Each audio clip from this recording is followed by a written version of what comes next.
before we start talking about Jay Cutler, I want to update you guys on the latest Jay Cutler Miami Dolphins connection. This report comes from Connor Bryan of Pro Football Rumors. There has been mutual interest between the Miami Dolphins and Jay Cutler since Dolphins starting quarterback Ryan Tannehill suffered a knee injury on Thursday. According to the speculation, Joe Schad of the Palm Beach Post reports that Cutler would, quote, really like to reunite with the Dolphins head coach Adam Gase. The feeling is mutual as Cutler is Miami's number one choice among available pass rushers, according to NFL.com's Ian Rappaport, who adds the two sides have discussed a contract. So if the Dolphins, obviously what this is saying, if the Dolphins were to go out and get somebody, it would be Jay Cutler. That's who they would get. And they're obviously, before we start talking about Jay Cutler, because we're going to talk about cold hard football stats. We're not going to talk about his personality and his crap and relationship with his wife and all this other stuff. I hate when sports shows do that.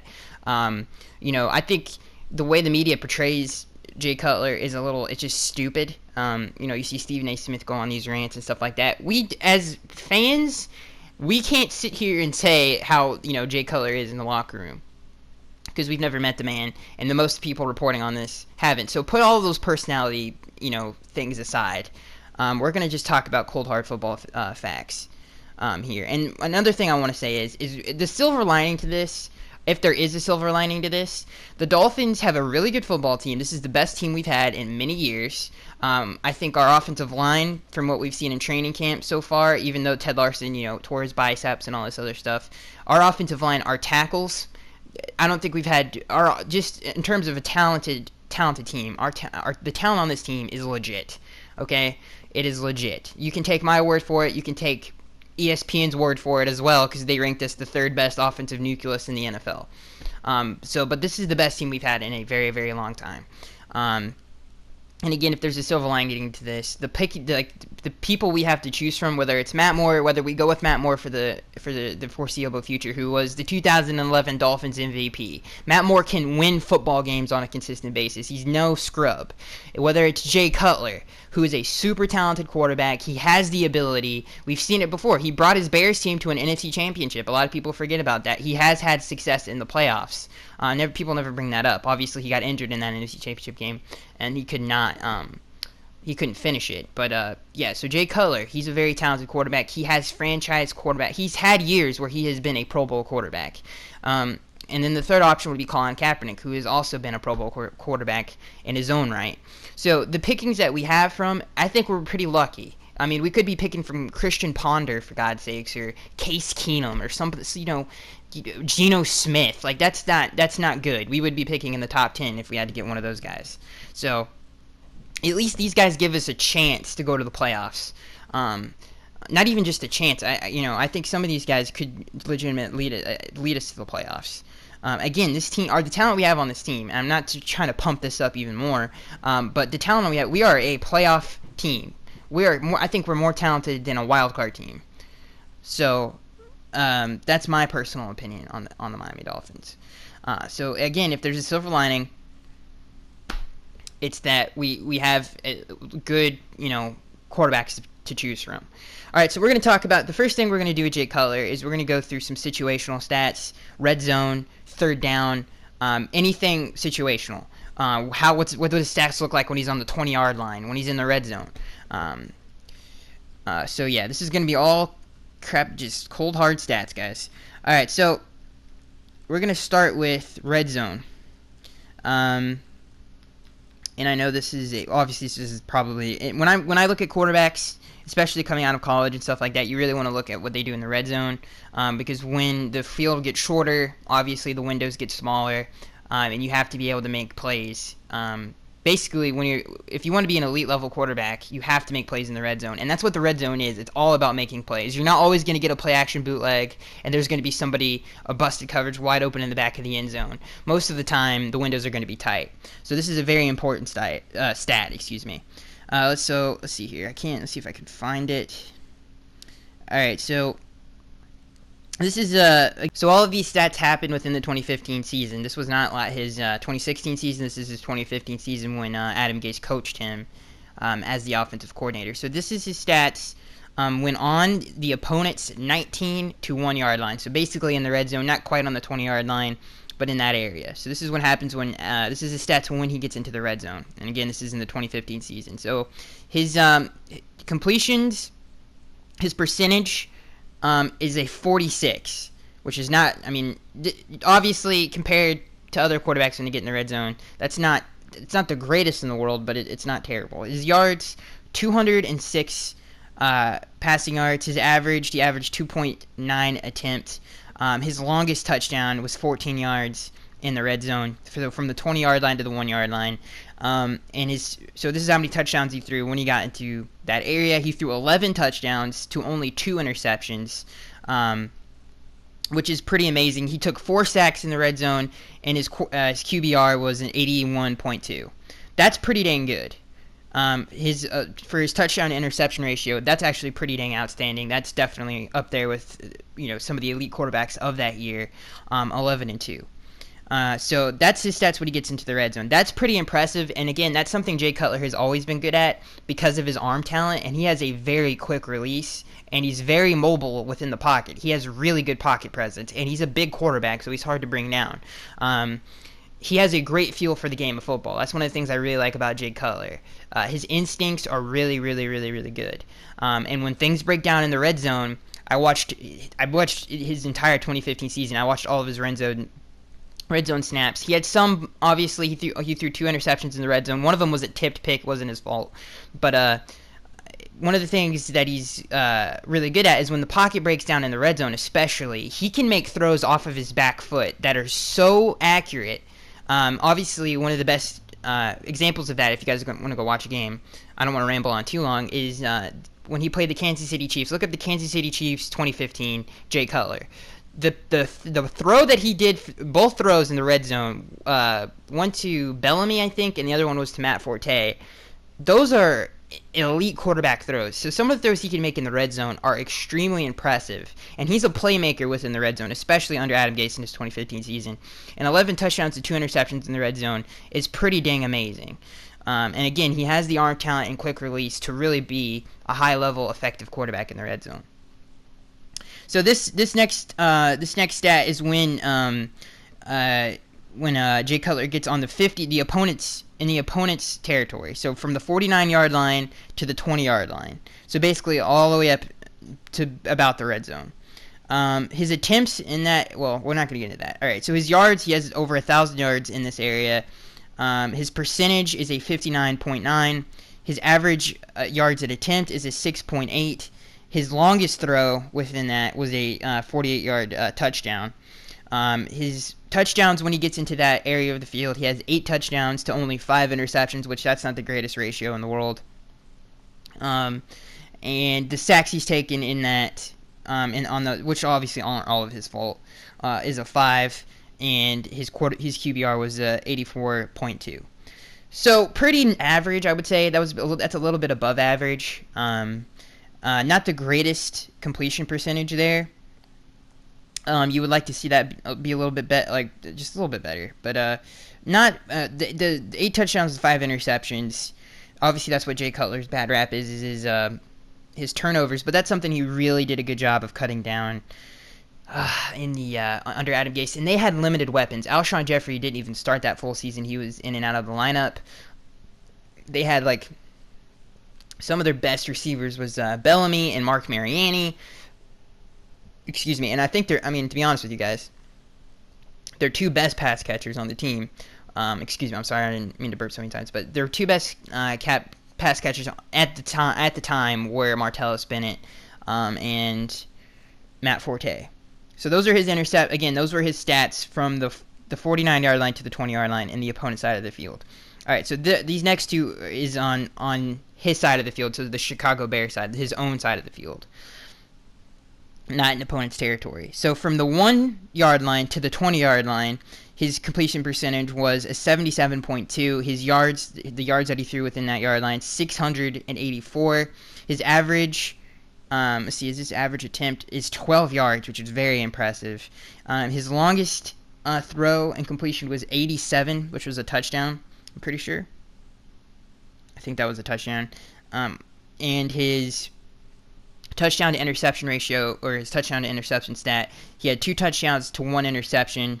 And and he took 3 sacks in that area. His QBR, his quarterback rating, was 120.8, so that is pretty dang impressive. That's pretty impressive. So from when Jay Cutler was on his own 21 to 50-yard line, so about to go into opponent's territory, basically, he threw 1,732 yards. He averaged 8.5 yards a throw. His completion percentage went down a little bit. It went to 70.4. His average yard, I think I said that, average yards a throw was 8.5. His longest completion was a 50-yard completion. He had 0 touchdowns to 3 interceptions, and his QBR was a 90.2, and he took 17 sacks in that area. So that's not the greatest at all. That's not the greatest in the world, but there's some stats here that are pretty impressive. Obviously, the yards are impressive. The QBR is pretty decent, pretty good actually. So there are some things to like in there. But again, the stat to really take from his area of field that he's the most successful, again, was in the red zone because of the talents that he presents. And the defense, man, I'm telling you something right now. With our offense and Jay Ajayi, we'll get into that here in a second. But the offensive talent around him, these like the red zone numbers, like the people that he has to throw to, is pretty. It's way better than the talent he had around him that specific year in Chicago in 2015 season. All right, so we're gonna get into a collective stat here, which is the first half of games, second half of games, in the last 2 minutes of a half. Okay, if that makes any sense. So the first half of games, these were his stats. His completion percentage was a 65.8. He threw 1,761 yards. He averaged 7.8 yards a throw. His longest throw in the first half of a football game was an 87-yard touchdown. His touchdown to interception ratio, or his stat, he had 11 touchdowns in the first half, 5 interceptions. Again, this is in the 2015 season. His QBR was a 96.5. That's pretty dang good. That's pretty impressive. So gets off to good starts.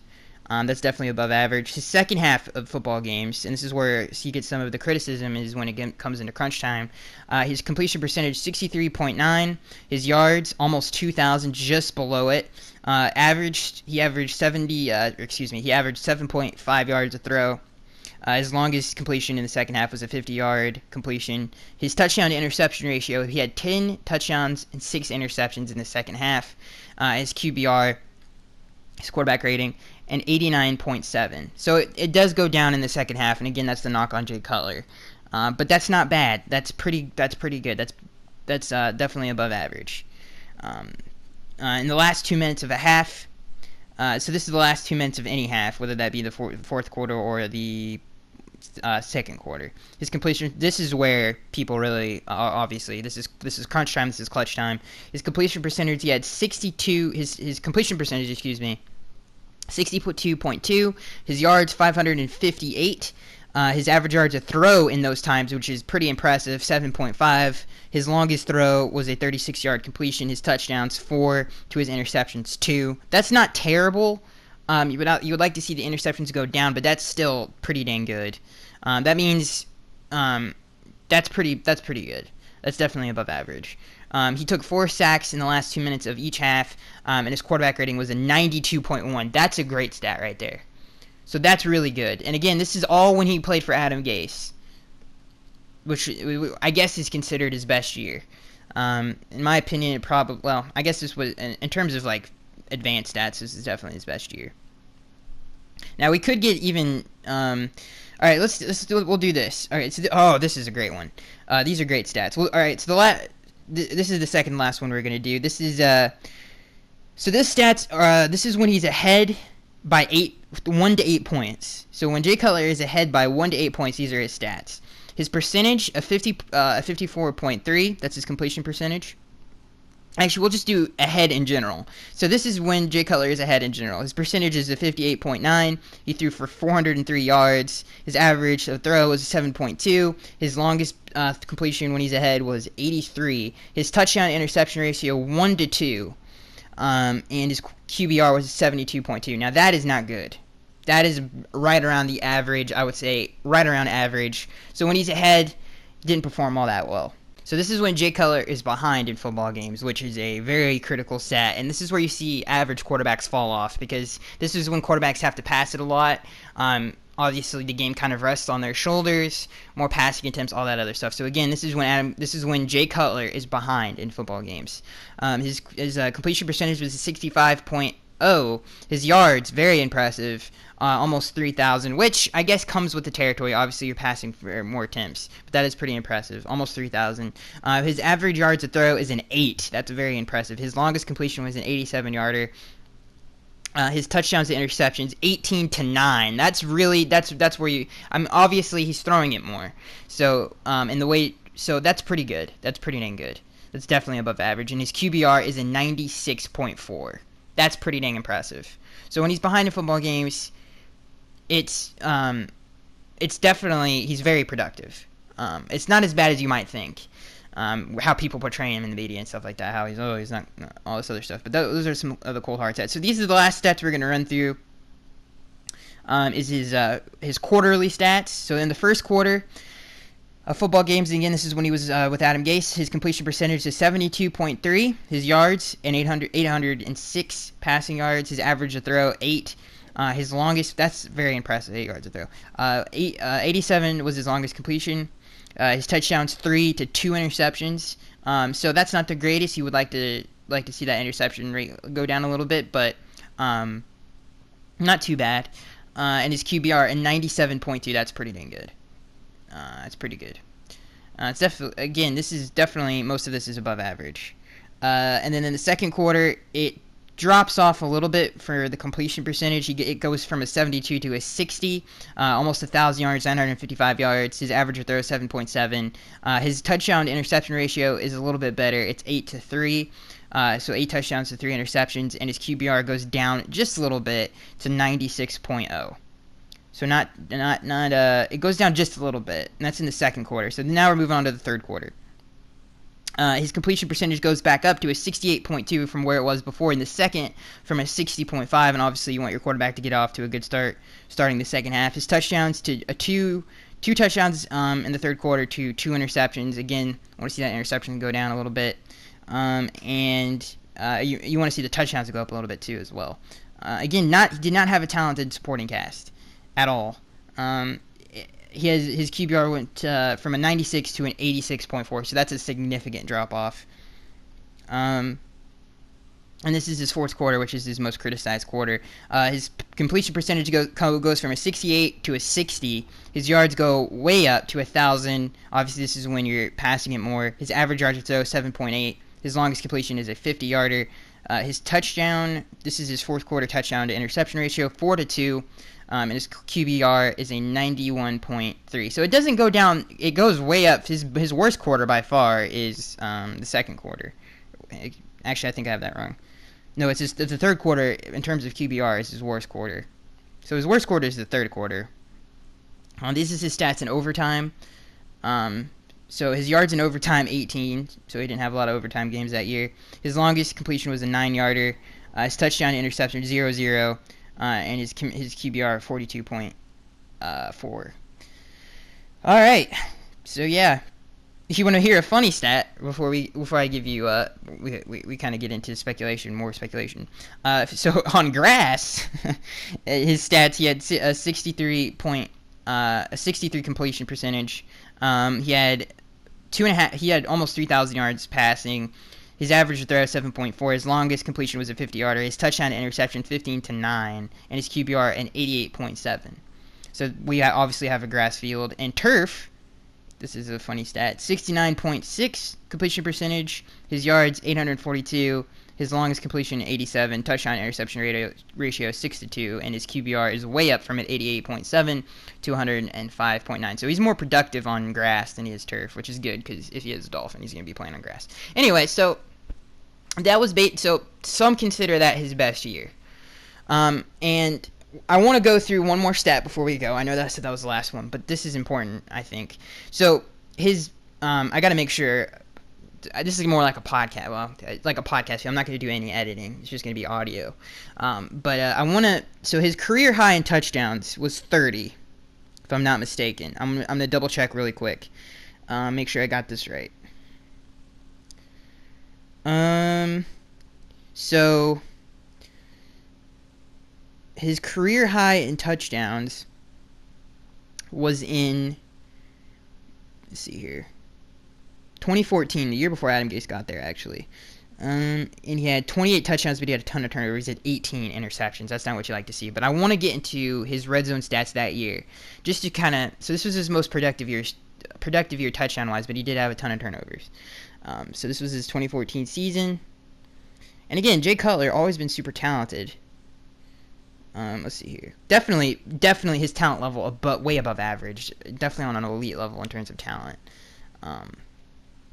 But obviously, we're going to get into speculation here in a second, but I want to go through this really quick. Alright, this is taking forever to get these stats in. Alright, sorry guys. Alright, so this is the red zone. This is his red zone, and this is, again, his most productive year is for touchdowns. So in the red zone in 2014, his percentage, I don't remember what his percentage was in 2015, but I know, alright, hang on. I can't remember what it was, but if you guys want to go, write this down as the comments. I don't know, but I don't know why I said that. Anyway, that sounds stupid. So this is his red zone stats. His completion percentage in 2014 in the red zone, which is his career high in touchdowns, 49.3. His yards in there, 272. Average 3.6. This is impressive. This is his touchdown to interception ratio in the red zone in 2014, 21-3. That is way above average, guys, and his QBR at 81.2. In the red zone, Jay Cutler is a beast. Okay, this is cold hard facts. This is no speculation. 21-3 in 2014, which was his highest. I swear to God, I'm thinking of. I'm not counting playoff touchdowns, and I think when he went to the playoffs, he had obviously I think he threw for 30 because in the counting playoff touchdowns. But this is his, in terms of regular season, his highest productive. So 21-3 in the red zone. Colin Kaepernick isn't even a sniff anywhere close to that. I'm just saying. I mean, I'm not going to go to Colin Kaepernick. This is about Jay Cutler, but we might do a video like this on Colin Kaepernick. But I doubt he's going to be a Dolphin. But anyway, 21-3 that's extremely impressive. That's red zone stats, guys. And he took 0 sacks that year in the red zone. That is impressive. So let's get into just opinionated, subjective stuff on Jay Cutler. Now, me personally, as a fan, and I obviously been watching football for a long time now. I'm gonna be honest. I've never been the hugest Jay Cutler fan. I fell into the media's narrative on Jay Cutler, where it was, he's not a good leader. I've never heard anybody who's ever played with him really talk terrible about him. But some of those things, he's not he doesn't show emotion, he pouts, he does all that other stuff. So that's something that I think you didn't see when he was with Adam Gase in Chicago. There's a clip, if you guys want to look. I'm not basing this off of, but people say, I think he takes the game seriously. I think he takes it very seriously. I think he's a competitor. He wants to win football games. I think you saw more of that. Same thing like you saw from Tannehill when Adam Gase got here. He kind of unleashed the fiery, competitive nature in Jay Cutler. And obviously, I think that is why he will only play for Jay Cutler to come out of retirement, or he will only play for Adam Gase. And obviously, Peyton Manning said the same thing about him, where that was the best coach he's ever had. He said that was the best, by far the best offensive coordinator he's ever had. And that's coming from Peyton Manning. So there's something about when Jay Cutler gets with Adam Gase that just kind of, he changes his personality. So I think that's a positive. So to get into some of the positives of Jay Cutler, I watched a ton of Jay Cutler last night, and that sounds really wrong, but I did. I watched his entire 2015 season, and I watched most of his interceptions. And what you saw from Jay Cutler is, again, just talking about when he gets into opponent's territory, when the areas get shorter on the field, and he makes plays, man. He makes something out of nothing. His ability to do that is uncanny, which is, I think, was what I like about him the most. Is like, off of his back foot, he's turning, he's doing 360s. This man will throw a ball up, and it'll be a perfect pass. Okay, it'll be a perfect pass. Go watch the Chiefs game in the 2015 season. Watch that game. those throws are Hall of Fame quarterback throws. Okay, those are franchise quarterback throws. Those are the things you like about Jay Cutler. I'm telling you, man, he is a playmaker. But that also is, I think, a detriment to Jay Cutler. I think he reads coverages well. I'm going to take back my statement, what I said about him last game. I think some of the interceptions, the reason he throws so many is he's a gunslinger. He reminds me a lot of Brett Favre. Brett Favre has that saying where he's like, they ask him, why did you throw that? He says, because I can. Because he has the talent to make that throw. And that gets him in trouble sometimes. And another thing, especially when it pertains to our team, the thing that I think is his number one talent, he gives his playmakers a chance. Some of the throws he can make in double coverage, when a receiver is in double coverage, where he can literally hit the receiver's hands. That's how talented this guy is, throwing within the pocket. Is extremely impressive. So if he does become a Dolphin, not only does he know the playbook, but he's going to give our playmakers a chance when he throws the football. And again, that gets him in trouble sometimes. I'm not so upset about the interceptions on the boundary in terms of like outside interceptions, but anything in the middle of the field when he throws a pick, those are the things that concern me when I watch a quarterback. So if you're throwing picks to middle linebackers, basically, whether that be on whatever route it is over the middle, that kind of concerns me. That means you're just not making good decisions with the football. Now, if you're taking shots downfield with a free safety, maybe over the top and a corner behind him, kind of like what Derek Carr does a lot, which is that gunslinger mentality, I'm not so upset about that. And most of Jay's interceptions are those kind of picks. Some of the things I saw that I didn't like. This is a very common theme between gunslingers. You see this with Jameis Winston. You see this with Derek Carr. You saw this with Brett Favre.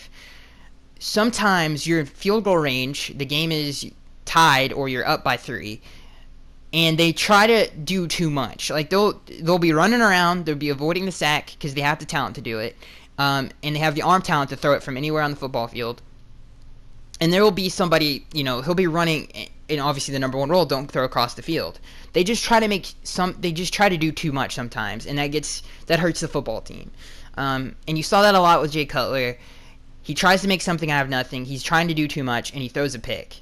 He's got to do, and I think that's what Adam Gase really made him more efficient in that way, and he made him a better made him realize situational football. When you're up 3, obviously a touchdown would be nice, that gives you up, but if there was nothing there, either throw the ball away, or roll out, or take the sack. Situational football is extremely important in the NFL. Alex Smith makes a crapping living off of it. That's how he's still starting in the NFL. He's extremely, extremely, extremely, extremely good at situational football. That's something Jay Cutler has got to get better at. He's got to know when to just take the point. And sometimes he just tries to do too much. And that's where a lot of his interceptions come from. But again, some of his picks throughout his career, most of them are on the boundary. They're not and again, in the red zone, he's highly productive, which is, I think, the stat I look for. Me personally, when I look at quarterbacks, that's the stat I look for first. And again, 2014, 21-3. That's extremely. That's Marcus Mariota stuff right there, guys. That's impressive. And then obviously, with Adam Gase, 11-2. That's impressive stats. And Adam Gase made him again realize situational football. Try to tone down some of those gunslinger things. Take your points when they're there. Not try to do too much with the football.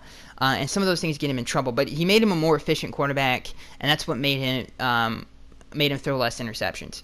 But when the thing that, again, I'm going to say it again, I know I'm repeating myself, but the thing that I love the most about Jay Cutler is he just gives his playmakers a chance. He has the ability to make something out of nothing. He is a playmaker. He is a franchise quarterback. And the last time he was with Adam Gase, he cut down on those turnovers. And we just went through all of those cold hard stats. In fourth quarters of football games last year, if you guys want to, you guys can go check out some games. He had a game-winning drive against the Raiders in the 2015 season, which was pretty impressive. He also had a game-winning drive against the Kansas City Chiefs, and obviously the Kansas City Chiefs have an elite defense. There was a fourth quarter drive where he threw an interception that was against the Detroit Lions. He tried to fit a pass in there. Actually, he tried to fit a pass in there. I think it was to. Again, this was a deep throw. This wasn't in the middle of the field. I think Gulliver Quinn picked it off. He tried to do too much with the football.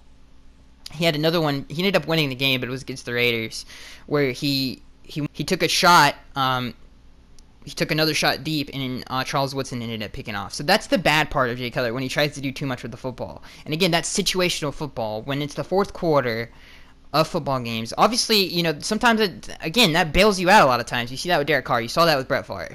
Their ability to be fearless, they're probably their biggest asset, but also their biggest Achilles heel. Obviously, you saw that with Brett Favre throwing the pick against Minnesota in the NFC Championship with the Minnesota Vikings against the Saints. Brett Favre has a ton of those moments in the playoffs where it's like, why in the world against the Giants? Sometimes you just can't do those kind of things. That's the same thing Jay Cutler suffers from. It's not. He knows listen. It's not like the guy is an idiot and he's like, Brock Osweiler, and he's just throwing picks all over the place. He's not. Obviously, he can read coverages. He's a really good quarterback, I think. I just think he suffers. And if you compare career stats with Tony Romo and Jay Cutler, they're literally identical. Jay Cutler suffers from the same dang syndrome that all gunslingers suffer from. They try to do too much with the football, and that is what causes them to turn over the football at that high of rate. Peyton Manning and Tom Brady, Dan Marino suffered from it too, and so did John Elway. They threw a lot of intercept, but we're not talking about that. Let's leave those out. But those are the perfect example from a perfect marriage between the two. They just were perfect. They knew situational football. They were extremely smart. They were extremely prepared. They knew when not to take that shot. They knew when to take that shot. And they were the perfect marriage between the two. Of a game manager and a gunslinger. They were the perfect marriage. Jay Cutler did a 1,000 times of a better job with Adam Gase. Adam Gase made him more efficient. And with the playmakers around him that we have with the Dolphins, with Juice Landry, who is a great 50-50 point receiver. So is Devontae Parker. Kenny Stills, that's not his game, but Jay Cutler had just some of his deep threats over the years. Kevin Knox, Bellamy, Devin Hester. He was throwing touchdowns and he was putting up great numbers in the red zone, throwing to those guys. Okay? So imagine what he can do with Kenny Stills running deep with Jay Cutler's arm. Imagine what he can do with Devontae Parker, who ran a 4.3 in college, which is crapping blazing fast to somebody who's 6'4", and then what he can do with Juice Landry, and what he can do with Julius Thomas as a tight end. So I think the best, to be honest with you, I completely changed my mind on this. I think the fact that he knows the playbook, and we just broke down some of the stats, whether you agree with his personality or not, the guy is a productive quarterback. He's a productive quarterback, especially in the red zone, and his ability to give his playmakers a chance is extremely impressive. And another thing he's really good at is throwing that back shoulder fade, and Devontae Parker is basically a young crapping Brandon Marshall when it comes to that because of his size and his frame. He can do those kind of things is basically what I'm saying. I'm not comparing him to Brandon Marshall. I'm just saying those are some things he can do. So, yeah, I think, and especially the difference between Tannehill when he was in Adam Gase's offense and Jay Cutler when he was in Adam Gase's offense. Tannehill, something that people don't realize is Tannehill, within this offense, they took a lot of shots downfield. Same thing with Jay Cutler. The offense, Adam Gase is a very adaptable coach. The offense is a little bit more downfield with Jay Cutler. So, yeah. And Tannehill still took shots downfield, but it doesn't matter. I think Jay Cutler, I think this is a good thing. I really do. The thing that really worries me the most about anything is durability with him. He's 34 years old. He's not, I'm not going to say he's not the toughest guy in the world, but the man missed a game because of a thumb injury, okay? Those are some things that concern me. Can he play for 16 games? Can he play if we go to the playoffs? Can he crapping survive the playoffs? He wasn't able to do that with the Chicago Bears in the NFC Championship game. Because we need Jay Cutler for, if he is going to be the quarterback, we need him for a long period of time. So, that was in depth on Jay Cutler. Let me know what you guys think. I've completely changed my view on this. I think Jay Cutler, if we were to go outside, I'm saying if the Dolphins were to go outside the building and get somebody, and if, again, we don't know, we don't know if Tannehill's going to be able to come back or not, but if he can't, I think Jay Cutler is the best option if we were to go outside the building. Again, that's the key word, if we were to go outside the building. I think Jay Cutler has a lot of things to like. And I think we went over the negatives with him and why he throws so many interceptions. So, yeah.